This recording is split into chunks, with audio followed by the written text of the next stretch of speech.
Today, I want to talk about something incredibly powerful, something that both science and personal experience confirm again and again. It's the idea that if you give yourself just 6 months with focused effort, consistent behavior, and the right neurological tools, you can quite literally change the trajectory of your life. This isn't hyperbole. This isn't vague optimism. It's based on how your brain and body are wired for adaptation. The human nervous system is not fixed.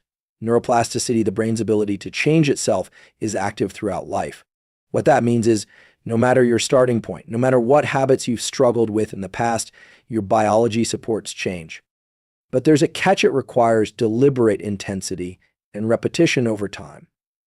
We now know from neuroscience research that behavioral change hinges on systems like dopamine, focus, and deliberate discomfort. The first few weeks will challenge your identity, but that discomfort is a signal, not a problem. It tells you that your brain is beginning to prune away the old and reinforce the new. So today, I'm not just inviting you to believe in transformation. I'm inviting you to understand how real biological transformation works and to engage with it like an experiment for 6 months. 6 months of structured intensity.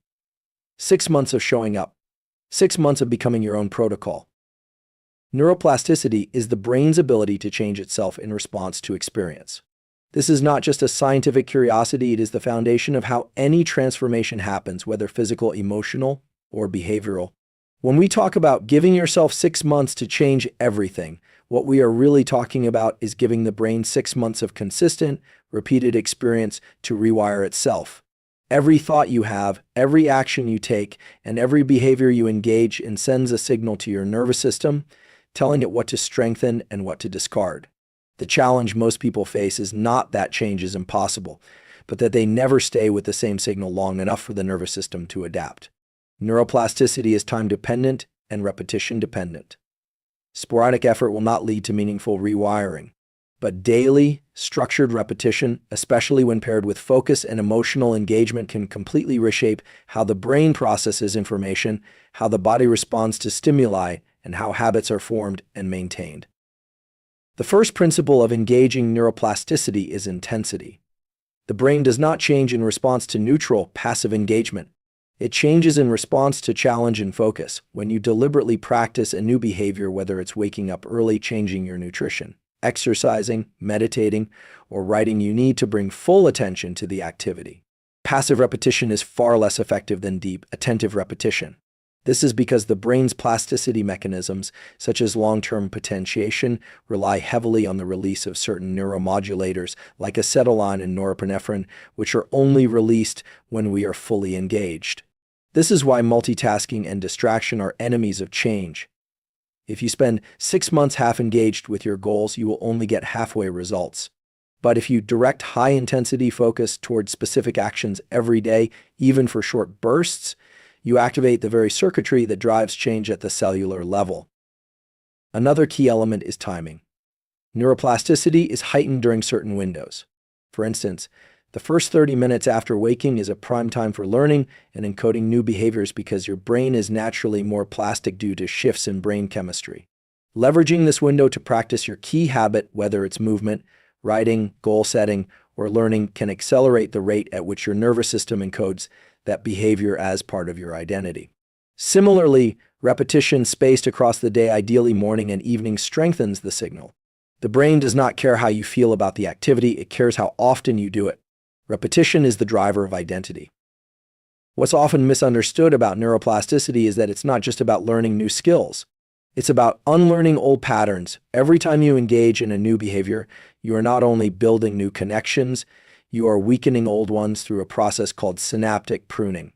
This is why consistency is so important, because every day you repeat the new behavior, you reinforce it while simultaneously degrading the neural pathways of the old behavior. The challenge is that the old habits were likely formed through repetition over many years, so the brain will resist initially. This resistance is not a sign to quit. It's a sign that your brain is undergoing structural change. Discomfort and internal resistance are biological indicators of growth. In the 6-month journey of change, there will be a constant interplay between your conscious willpower and your subconscious programming. Willpower gets you started, but it's the automaticity of neural circuits that sustains behavior. Your job is to repeat the new habit until it becomes the default setting.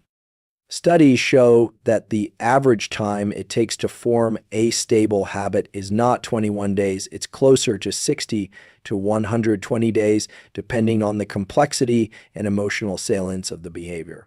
This is why the 6-month time frame is so powerful. It gives the brain more than enough time to convert effortful action into effortless identity. But that conversion hinges entirely on repetition. You must show up even when motivation fades, especially when motivation fades. Habits become hardwired when they are practiced under slightly varying conditions. If you only perform the habit in perfect circumstances, your brain won't generalize the neural encoding. But if you train yourself to repeat the habit even when you're tired, stressed, or distracted, the neural circuitry becomes resilient. You're not just teaching the brain what to do, you're teaching it to do it under pressure. And this is why elite performers train under stress. It builds mental flexibility. You can use the same principle in your own transformation. Repeat the habit every day, and especially on the hard days. These moments have a disproportionately powerful effect on neuroplasticity because the brain encodes effort paired with adversity as high-priority information. There is also a role for visualization in enhancing repetition. The brain cannot fully distinguish between real and vividly imagined behavior. Mental rehearsal activates many of the same neural pathways as physical action. When you mentally practice your desired behavior, seeing yourself do it, feeling the emotions tied to it, imagining overcoming obstacles, you are reinforcing the same circuitry. This means that even on days when you can't perform the habit physically, you can still build the mental architecture for it. Visualization, when done with emotional intensity and sensory detail, becomes a form of neuroplastic training. It should not replace real action, but it can supplement it powerfully. Dopamine is one of the most misunderstood yet powerful drivers of human behavior. Most people think of it as a reward chemical, something the brain releases when we achieve success or experience pleasure, but that's only half the story. The real power of dopamine lies in how it fuels motivation, effort, and pursuit. It's not the reward itself that spikes dopamine, it's the anticipation, the striving, the challenge. This is critical to understand if you want to transform your life in 6 months. Because if you learn to control when and how dopamine is released in your brain, you can begin to shift from being someone who waits for motivation to someone who generates it internally. You no longer have to rely on external rewards, praise, or outcomes to drive action. You become your own source of fuel. When dopamine is released in response to progress, effort, and challenge, it reinforces those behaviors and makes you want to repeat them. This is called reward prediction error. The brain creates a model of what it expects, and when the experience either exceeds or aligns with the prediction, dopamine reinforces the pathways that led to it. What's fascinating is that you can deliberately train your brain to release dopamine from the process itself rather than from the outcome. This is called rewarding the effort, and it's one of the most valuable psychological shifts you can make. If you say to yourself, "I'm proud of myself for showing up today," or "this moment of discipline feels good," you are literally teaching your brain to link pleasure to action instead of result. Over time, this changes how you approach goals. You stop chasing distant achievements and start enjoying the pursuit itself. The modern world is saturated with dopamine triggers, social media likes, junk food, notifications, entertainment, all designed to hijack your dopamine system and provide quick hits with no effort. This is a problem because it trains your brain to associate dopamine with passive consumption instead of active creation. If you constantly indulge in these artificial spikes, your baseline level of dopamine starts to drop. You need more stimulation to feel normal. Motivation fades, focus erodes, energy declines. The way to reverse this is to reset your dopamine system by reducing artificial stimuli and deliberately earning your dopamine through hard work, consistency, and progress. This doesn't mean cutting out all pleasure, but it does mean being intentional about what you allow to trigger reward in your brain. There's a concept in neuroscience called the dopamine schedule. This refers to how often and in what pattern dopamine is released based on your behaviors. If you reward yourself randomly and intermittently, such as celebrating small wins that aren't always predictable, you actually increase your motivation more than if rewards come at fixed intervals. This is the same principle that makes slot machines addictive, but you can use it constructively. For example, occasionally surprise yourself with a reward after a tough workout or a deep work session, but don't make it a routine. Keep the brain guessing and it will keep producing dopamine in anticipation. When applied to self-development, this strategy builds resilience, enthusiasm, and drive over longer periods. Another tool for managing dopamine is deliberate discomfort. Studies show that dopamine levels increase not only after a reward, but also during the experience of challenge if that challenge is framed positively. Cold exposure, fasting, strenuous exercise, focused learning, all of these can be made more rewarding if you mentally associate them with growth and identity building. If you interpret the challenge as meaningful, your brain will release more dopamine during the activity, not just after it. This flips the traditional pain-pleasure model. You start to crave the hard things because they begin to feel internally rewarding. This is not just mindset, it's neurochemistry in action. The story you tell yourself about effort literally changes the chemical response your brain has to that effort. You also want to avoid what is called dopamine stacking. This happens when you combine multiple sources of dopamine, like scrolling your phone while eating, or listening to music while working out while also thinking about rewards. The more you stack, the more you desensitize your receptors. The brain becomes overloaded and the individual activity loses its intrinsic appeal. To maintain sensitivity, try to isolate your sources of pleasure. Let exercise be about movement, not entertainment. Let eating be about nourishment, not distraction. Let learning be about discovery, not multitasking. The more clean your dopamine hits are, the more potent and sustainable they become, and the more you'll be able to keep going without burning out. The final component is to create a baseline of satisfaction that doesn't rely on novelty. Novelty is a huge trigger for dopamine, but it's not sustainable. If you need everything to be new and exciting all the time, you'll eventually crash. But if you can find meaning in repetition, if you can train your mind to associate effort, structure, and progress with internal satisfaction, you'll be able to keep going long after most people quit. This is what separates those who transform their lives from those who start and stop. They have learned to work with their brain's natural chemistry instead of being ruled by it. One of the most overlooked elements of lasting transformation is the environment in which we operate every day. The brain is a prediction machine, constantly scanning the external world for cues that help it determine what to do next. Every object, sound, light source, device, or person in your environment sends a signal to your nervous system. These signals either support your goals or compete with them. When you leave your environment to chance, you're essentially letting external randomness control your focus and behavior. But when you deliberately design your environment to reduce decision fatigue and support your desired identity, you create conditions for sustainable change. Decision fatigue refers to the gradual erosion of willpower and mental clarity as a result of making too many choices. It's not just big decisions that wear down your brain, it's the small, repeated, seemingly harmless ones. What to eat, when to start work, whether to scroll or not, whether to go to the gym. When your brain has to constantly weigh options, compare alternatives, and resist distractions, it starts to burn through cognitive resources. Over time, your ability to make disciplined choices declines, even if your motivation remains strong. This is why highly disciplined people don't rely on willpower alone. They automate as many decisions as possible by designing their environment to make the desired action the path of least resistance. The first step is to reduce the number of choices you face in your high-performance windows. For example, if your goal is to wake up early and begin your day with purpose, set your phone across the room the night before, turn off all unnecessary notifications, lay out your clothes, and decide what your first task will be. This eliminates the need for mental negotiation in the morning. Your brain doesn't need to decide whether to hit snooze, what to wear, or what to do first. It simply executes. By front-loading decisions when your energy is high, typically the night before, you protect your future self from impulsive behavior. Digital environments also play a massive role. If your phone is filled with apps that trigger distractions or tempt you into low-value behavior, you are fighting a battle every time you pick it up. You can redesign this environment by uninstalling apps, using grayscale mode, turning off badges, or placing your most essential tools front and center. When your devices are aligned with your priorities, they stop being a source of noise and start becoming an extension of your goals. This is not about restriction, it's about alignment. You are designing your digital tools to serve your mind rather than scatter it. Physical spaces matter just as much. The layout of your workspace, bedroom, kitchen, or training area influences your behavior more than you might think. If your workspace is cluttered with distractions or things that don't serve your purpose, your brain will expend energy resisting temptation. But if you enter a space that is clean, intentional, and primed for focus, your nervous system enters a different state. Light, posture, sound, and even temperature all modulate your brain's state of arousal and readiness.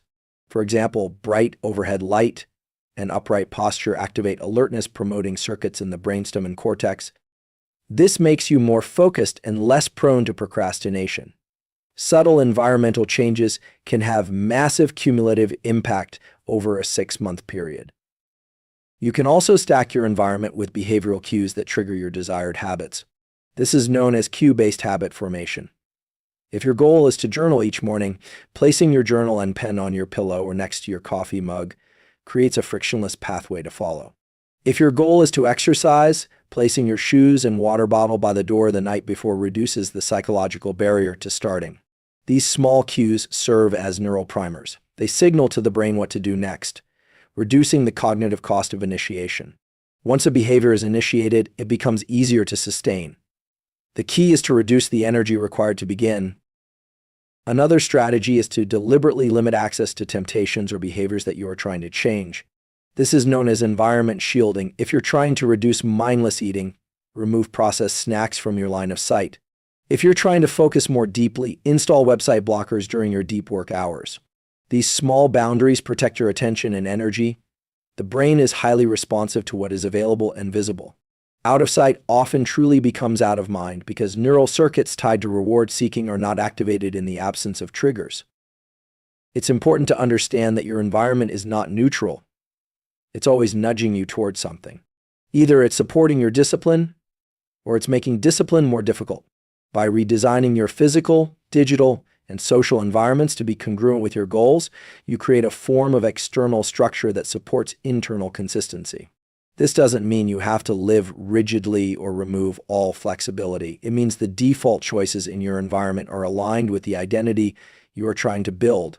The fewer decisions you have to make in the moment, the more energy you have to stay consistent with what matters most. Stress is often perceived as a negative force, something to avoid or eliminate, but this is a misunderstanding of how the human body and brain are designed to function.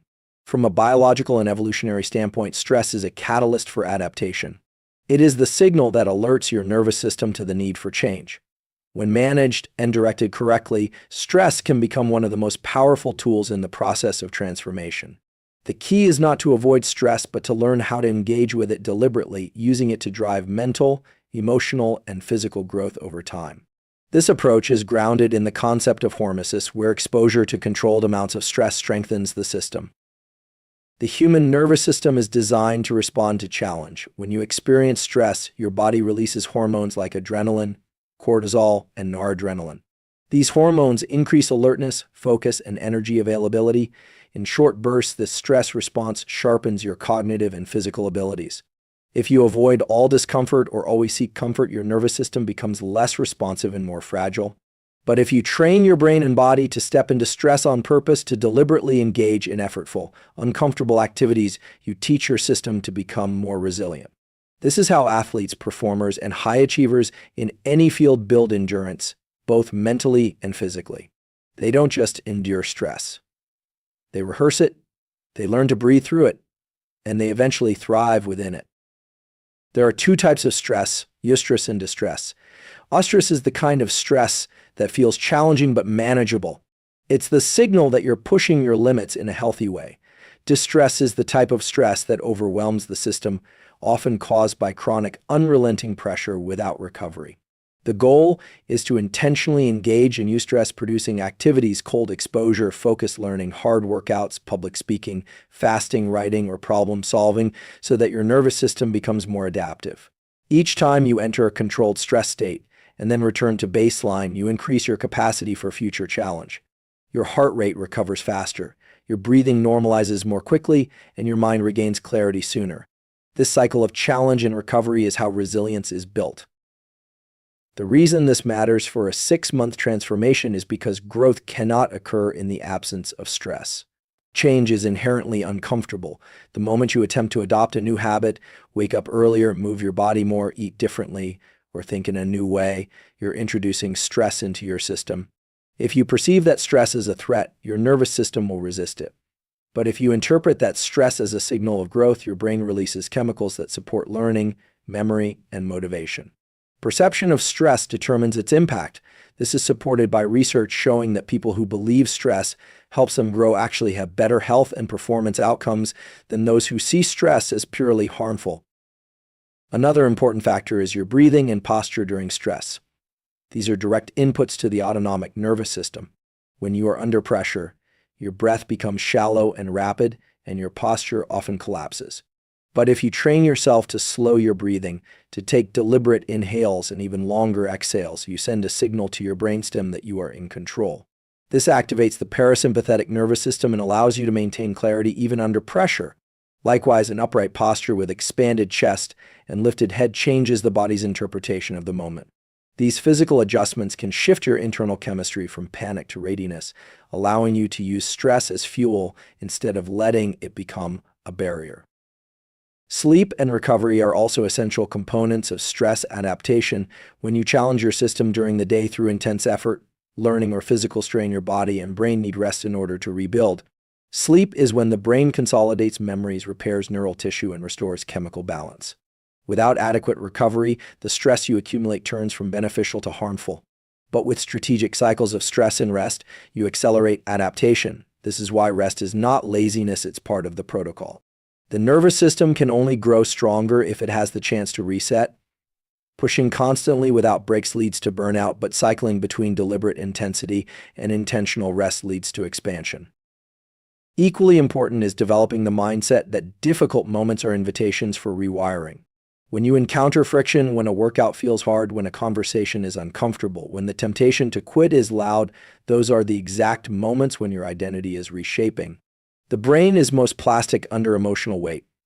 If you can stay present in those moments, breathe, and take one more step, you're literally building new neural pathways. You're proving to your brain that you can operate under pressure. You're building trust in yourself.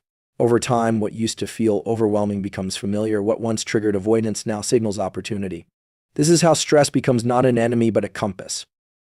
One of the most critical shifts in achieving deep, lasting transformation is moving from identity-based excuses to identity-based discipline.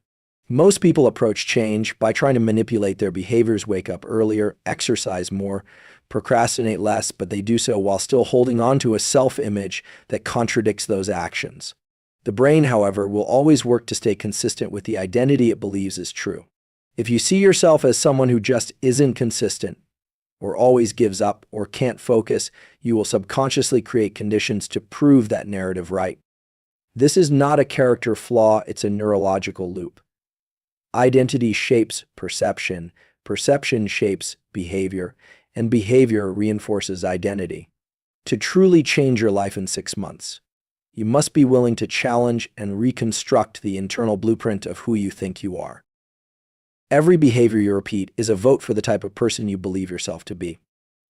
If you skip a workout, that's not just a missed session, it's a reinforcement of the story that you are someone who avoids discomfort. If you sit down to write even when you don't feel like it, that action strengthens the belief that you are disciplined. This works both ways. Habits are not just routines, they are identity statements. The more you align your daily decisions with the version of yourself you want to become, the faster the transformation happens. It's not about faking it. It's about behaving as if the new identity is already real and allowing the brain to rewire itself through consistency. Neuroscience supports this. The prefrontal cortex is responsible for planning, decision-making, and self-control. When you set a goal or visualize a future version of yourself, that region activates. But if the rest of your brain, particularly the limbic system, doesn't believe the identity change is real, it will create emotional friction. You'll feel inner resistance, imposter syndrome, or doubt. The solution is not to eliminate doubt, but to create more evidence. Identity is shaped by experience. The more you act like the person you want to be, even in small, deliberate ways, the more coherent your internal system becomes. The brain starts to believe the change is possible because it has data. Start with micro commitments. These are small, daily actions that are so achievable you can't fail. 1 push-up, 1 page of reading, 1 5-minute cold shower, 1 10-minute deep work sprint. The goal isn't the action itself, it's the vote of confidence it casts toward your new identity. You begin to associate yourself with action, with progress, with discipline. These micro-commitments build momentum, and momentum is what keeps neurochemical motivation active. Dopamine is released not when the goal is achieved, but when progress is felt. Each small win compounds. The system begins to shift from I'm trying to be disciplined to I am disciplined. That linguistic shift may seem subtle, but neurologically it's massive. You can also use visual cues to reinforce identity. This isn't about empty affirmations, but about wiring your environment to reflect who you are becoming. A wall calendar filled with unbroken streaks, a whiteboard with your new non-negotiables, a journal with your daily discipline metrics. The human brain responds to patterns. When your surroundings reflect progress, you begin to embody it more fully. You stop needing motivation because your identity starts driving behavior automatically. You are no longer performing discipline, you are living it. Another powerful technique is to use identity scripting. This involves writing or speaking in the voice of your future self. Not as wishful thinking, but as programming. You might write, I'm the kind of person who finishes what I start, or I train every day because it aligns with who I am, or I'm at peace in discomfort because growth is my priority. These scripts can be read each morning as part of your routine. The repetition builds familiarity, and what is familiar to the brain becomes comfortable. Over time, these scripts stop feeling aspirational and start feeling factual. There is also a chemical and physiological basis for why identity-based change works. When your actions align with your internal values and self-image, the brain releases serotonin, which regulates mood, focus, and social connection. Feel congruent, integrated, and stable. But when there's a gap between who you want to be and how you're behaving, the brain registers internal conflict, often releasing stress hormones like cortisol. This internal dissonance doesn't just feel uncomfortable, it reduces cognitive flexibility and drains motivation. That's why identity congruence isn't just psychological, it's biochemical. The more your actions match your self-image, the more efficient your brain becomes. The most profound transformations happen when your identity becomes non-negotiable. You no longer have to negotiate with yourself every day about whether to train, whether to show up, whether to choose discomfort over ease. It simply becomes who you are. The decision has already been made at the identity level, so execution becomes effortless. This frees up mental energy and reduces internal resistance. You start to operate on principle rather than on impulse. You build a self-image that is solid enough to carry you through the inevitable valleys of doubt and fatigue. The final and often most underestimated factor in sustainable transformation is your ability to maintain emotional control in real time. The nervous system is wired to react before it reflects. When you're tired, triggered, frustrated, or disappointed, the default response is emotional reactivity. But emotional reactivity is the enemy of consistency. It creates detours. It pulls you out of focus. It hijacks your time, your decisions, and your attention. To stay on track over 6 months of disciplined effort, you must train yourself to observe your emotional responses without being governed by them. This is not emotional suppression, it is emotional mastery, a skill that can be developed just like physical strength or mental clarity. Every emotion has a physiological signature. Anger increases heart rate and narrows visual focus. Anxiety disrupts breathing and creates mental loop patterns. Sadness lowers energy and reduces motivation.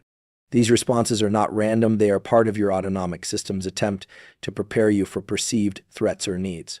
But in a world that constantly bombards your system with stimulation notifications, opinions, comparisons, deadlines, these emotional circuits are often misfiring. You might feel threat where there is simply challenge. You might respond to pressure with avoidance instead of presence. The path to change requires not just behavior shifts, but regulation of the systems that influence those behaviors. One of the most effective tools for emotional regulation is breath control. Breathing is the only function that is both automatic and voluntary, meaning it gives you direct access to your state. When you feel overwhelmed, extending your exhale longer than your inhale activates the parasympathetic nervous system, signaling to your brain that you are safe. This downregulates cortisol and noradrenaline, calming your physiology. It creates a window where your thinking brain can come back online. This is crucial because you make your worst decisions when you're in a sympathetic dominant state. You send a text you regret, you skip a workout, you break your streak, not because you're weak, but because your body is operating from fight or flight circuitry. Learning to pause and control your state allows you to choose your next action instead of being dictated by emotion. Another layer of emotional control is learning to identify and name your internal experience. Neuroscientific research has shown that simply labeling an emotion, this is frustration, this is doubt, this is resistance, reduces its intensity. The prefrontal cortex activates, allowing the brain to observe rather than fuse with the feeling. This is a form of self-distancing that gives you leverage over your internal state. It transforms the emotion from something you are into something you are experiencing. That space between stimulus and response is where discipline is born.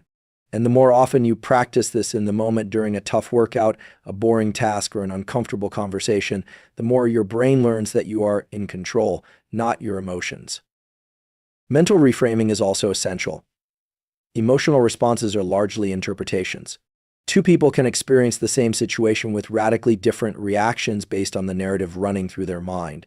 If you miss a day of progress and tell yourself, "I'm failing," that emotion leads to guilt and discouragement.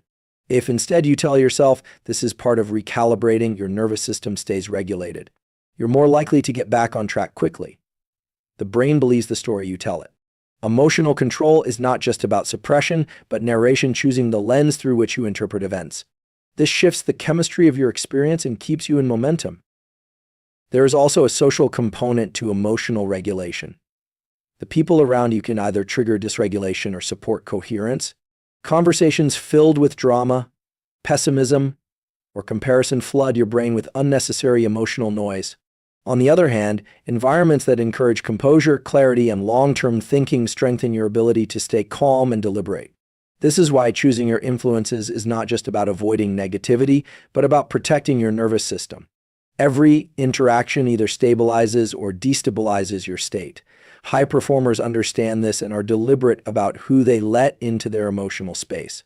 Boundaries are not a luxury, they are a neurological necessity.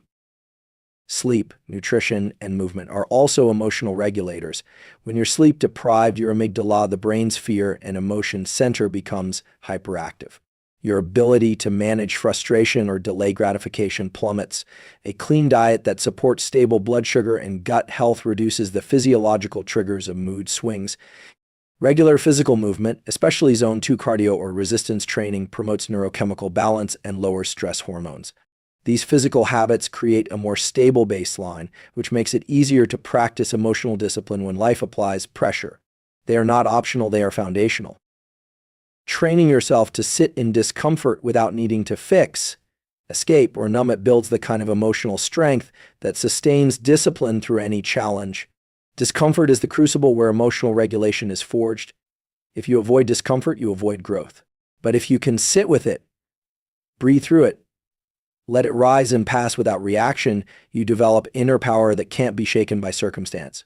The brain learns that discomfort is survivable, that you can feel intense emotion and still act in alignment with your values. This is how emotional discipline becomes identity, not just a technique.